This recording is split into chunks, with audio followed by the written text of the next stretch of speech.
Because I was born in London, I didn't have that much of like a frequent relationship with back home Ethiopia. So at a very young age, maybe 16, I wanted to express my identity, but I didn't know how. I wasn't established, I didn't have the connections. So I thought, let me write something on the internet. I took photos. I think my first post was, I took photos of the Demera.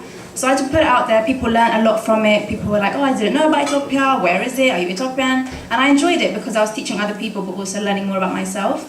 And so one time I just thought, let me start a discussion. So I titled it, You're Not Really Black, because it's something I feel a lot of Habeshas have like experienced. So I can be with my black African friends and they'll say, okay, Adi, you're African, but you're not really black. And I'm like, well, what's blackness then? What's blackness to you? Is it different to what blackness is to me?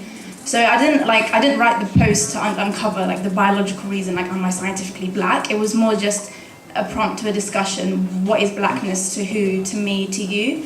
And it gained a lot of reception. It started a lot of discussion, and it was the idea of the ideal image of blackness. I have fair skin, I have very soft hair, but I'm still Ethiopian, I'm still African, and I still see myself as a black person. So in terms of identity, I use my blog to start discussions first and foremost, but then also just to encourage others to think more deeply about their own identity. And I recently went to Ethiopia this year, so I took a lot of photos and wrote a lot about what I saw in Ethiopia. Yes, SOAS is known for having extensive research and resources and literature related to Africa, but especially Ethiopia.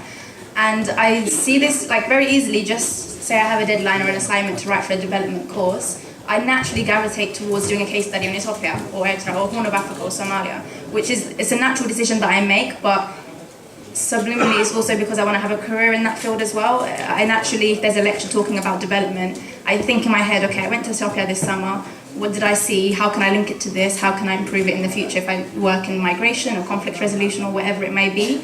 So I think it's very clear to see that even without realizing, I do link my current studies, also my future aspirations to Ethiopia, just because I have such a keen interest and like love for its progression.